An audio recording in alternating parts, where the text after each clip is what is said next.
This is the WritesCast Network, brought to you by Dandelion Web Marketing, the Wisconsin Writers Association, and the University of Wisconsin Writers Institute, and always streaming at writescast.net. In an age of self-isolation, quarantine, and social distancing, it's easy to feel farther from our community than ever before. But it doesn't have to be that way. To combat these feelings of loneliness, to stave off cabin fever, to fuel the fire by which we write our creative destiny, the WritesCast Network would like to welcome you, the members of our global writing community, to share your story. In this new series, we're turning to you to share your writerly stories of encouragement, your tales of overcoming writing-related adversity, and your journey to becoming a writer. Why? Because we're all in this together, and we can get through with one another's support. Today, I'm thrilled to bring you the first episode in this new Profiles in Encouragement series, which features stories from Lisa Vihos, Ekta Garg, and Larry Sommers that embody that very sentiment. We'll kick things off today with Lisa's story of how she came to be a poet one word at a time, after which we'll hear from Ekta and Larry. We'd love to feature you in a forthcoming episode of Profiles in Encouragement, and if you'd like to join us, stay tuned after Larry's story to learn how. Thanks, as always, for tuning in. Now, let's hear from Lisa. This is Lisa Vihos in Sheboygan, Wisconsin. This story of encouragement is for anyone who has something they want to write, but feels stuck in the mode of, I've never done that before, or who do I think I am? It's also known as the I'm just not good enough mode. Some of you out there might know this frame of mind. 12 years ago, I made it a point to shut down that negative voice, and the way I did it changed my life. At that time, I was approaching 50, and I determined that I could no longer skirt around the issue of wanting to be a writer. I had tried on and off for years, in between working and being a wife and mom.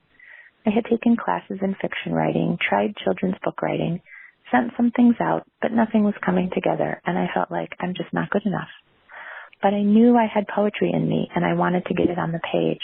I also knew I had two things that could make me write my best work. One, a deadline, and two, knowing that someone else would be reading my words.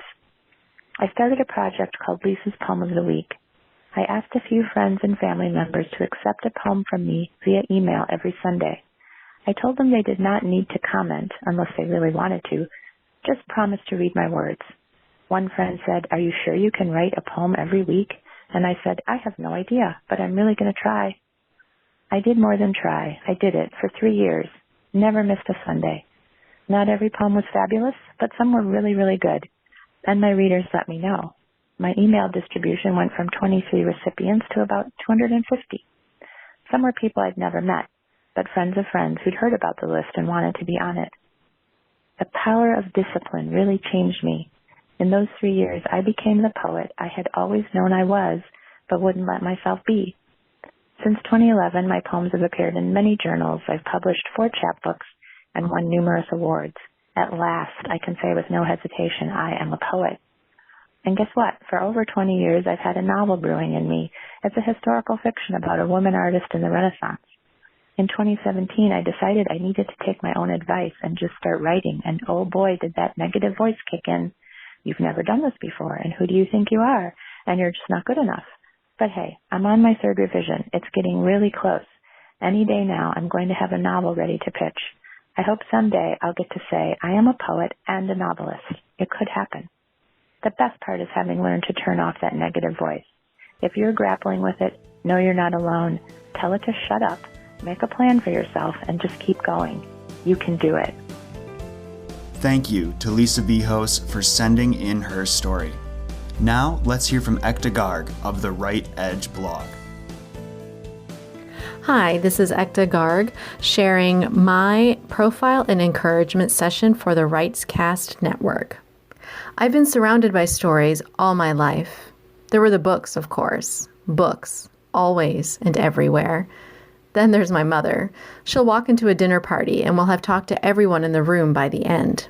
She loves to talk, but more than that, she loves to listen, which means she's always got a story to share. Growing up in South Carolina added to the stories around me. Down there, it takes us 20 minutes to say hello and 40 minutes to say goodbye. There's always time for another glass of sweet tea, another funny anecdote, and a hug. Always a good, strong hug to reiterate that famous Southern hospitality. I started writing at the age of 8. By high school, my friends were bickering about who would read my latest story first. In college, I wrote my first novel. Given all this, you'd think writing would be a natural fit in my life. As the child of immigrants, though, my parents discouraged me from pursuing a career in it. They wanted me to be a doctor. I wanted to go to journalism school. It was the closest thing to writing, I figured, and it was still a major with classes. Some of them even had connections to math and science. I don't fault my parents at all for their way of thinking. They grew up in a culture and country that reveres the math and science fields. In India, even today, people speak with reverence about physicians. When Indian immigrants meet my husband and me, and they hear that he's a physician, their eyes light up. Their physical stance shifts a little. Their voices become deferential almost. When I say I'm a freelance editor and a short story author, many times those same faces go blank. They don't know quite what to say. So they nod and smile politely, and they proceed to carry on a meaningful conversation with my husband, and then include me for the empty, nice weather these days kind of comments. Early in my married years, these reactions hurt. I even considered giving up writing. What was the point, I thought, if no one respected what I did? Then, more than a decade ago, I made a decision that changed my life. In 2008, after resigning from my editing position in a media company and heavily pregnant and mother to a toddler already, I moved to Houston with my family for my husband's medical training. As is the course for most mothers with young children, I met the parents of other young kids and we exchanged the basics about ourselves. Where did you move from? What neighborhood do you live in? What do you do? I'd often answer that third question with the bright-eyed response, I'm a writer. Then, when these new friends would ask, what do you write? Or even, would I have read anything you've written? I would falter. I hadn't written anything substantial in years, nothing to showcase my style or give me time and space to grow. In between folding onesies and packing snacks, it occurred to me one day that if I didn't take myself seriously, if I didn't respect my art and craft and the burning desire I had to pursue it, I had no right to demand the respect of others. At first, I didn't know how to fix the problem. As the mother to 2 young children, I spent my days running the hamster wheel of diapers, laundry, preschool chores, meals, day after day, week after week, month after month. I'd considered revising that novel from college, but I always found another chore that had to be finished first. I decided to use reverse psychology on myself. A friend suggested I start blogging. Maybe, I reasoned, the pressure from posting online regularly would force my fingers to the keyboard. With 2 degrees in journalism, I understand deadlines, live and breathe by them. I also understand production schedules and keeping consistent styles across all content. With those skills, I launched The Right Edge in 2010. I had no aspirations for the blog other than to prove to myself day after day, week after week, month after month, my respect for this incredible art form. You could say I chose to love and respect myself. What started as a little place on the web to make me write regularly has turned into the cornerstone of my career. Yes, I made it a career after all. Through the last 10 years, I've posted new short stories, reviewed new books, and shared my parenting experiences online. Week after week, month after month, year after year. I started reading books on the craft and following writing and publishing experts online to learn as much as possible. I began connecting with writers everywhere. Someone asked if I freelance edit, and I thought, yes, I could do that. I've edited hundreds of manuscripts. I've spoken at writing conferences, become a moderator for online writing communities, and judged short story contests for several organizations. I've experienced the excitement of publication and the joy of reader feedback. A few years ago, I started considering a new idea. It's become a manuscript, written, revised, rewritten, beta read, revised, and revised again. Now I'm ready to pitch it to agents so I can accomplish my ultimate dream, to be a published novelist whose work is read and loved widely. Julia Child once said, "Find something you're passionate about and keep tremendously interested in it." I didn't know in those early years where the right edge would take me, but it kept me writing and it kept me invested in my first love, stories. No matter where you're at in your writing journey, if you ever find it discouraging or frustrating, just remember you're a writer. You have more say in how this story goes than anyone else. Pursue those writing dreams. If you love and respect your craft and yourself enough to put in the work, those dreams will come true. Thank you, Ekta, for your tale of overcoming writing-related adversity and how you took steps to become your best, most fulfilled you. Last but not least, let's listen to Larry F. Sommers, a self-described old fuddy-duddy. Hi, I'm Larry F. Sommers.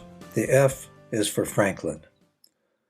I became a full-time writer at age 70, 7-0, not for the wealth and glory, but because there were things I wanted to say to somebody. And I read these lines by T.S. Eliot. We shall not cease from exploration, and the end of all our exploring will be to arrive where we started and know the place for the first time. And I thought, that's me. I want to go where I've already been, where we've all been one way or another, and write it with fresh eyes.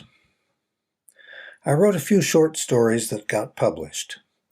I wrote a historical novel, now seeking a publisher. And I'm working on my next novel, which is completely different. Now, everybody tells me that an author needs a platform. No problem, if you're already a celebrity. But if you're one of those schmucks with underwoods, as Jack Warner called us working writers, then you must build your own platform. Golly, how do I do that? Start a blog, everybody said. Use it to promote your writing. A blog, I said, but wouldn't that take... No, not at all, everybody said. It's easy. Minutes a day. Thumb something into your smartphone while you're waiting for the Uber driver. Simple. Easy.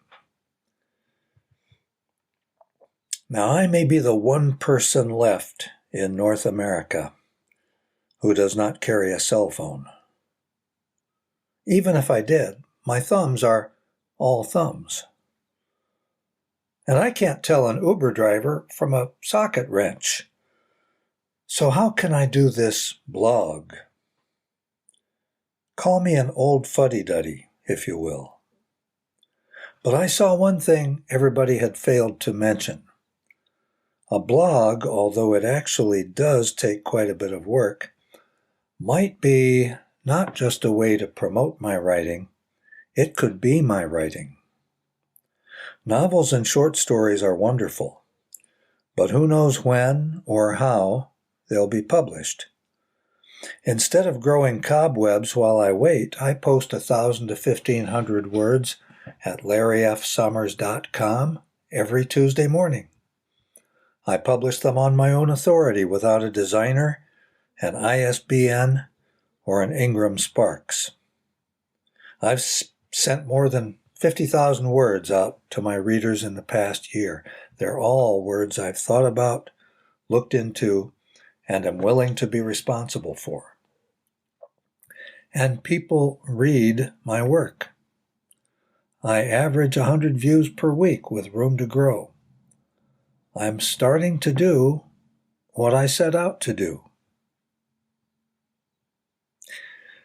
As writers, we stand at the edge of the universe and yell into the small end of a big megaphone, and our words fly unimpeded, clear out beyond the Crab Nebula.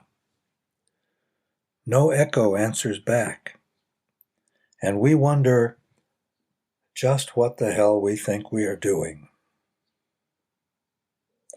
By taking my heart in my hands and launching out into the blogosphere, I've found that, yes, I am sending my love to real people, and some of them love me back.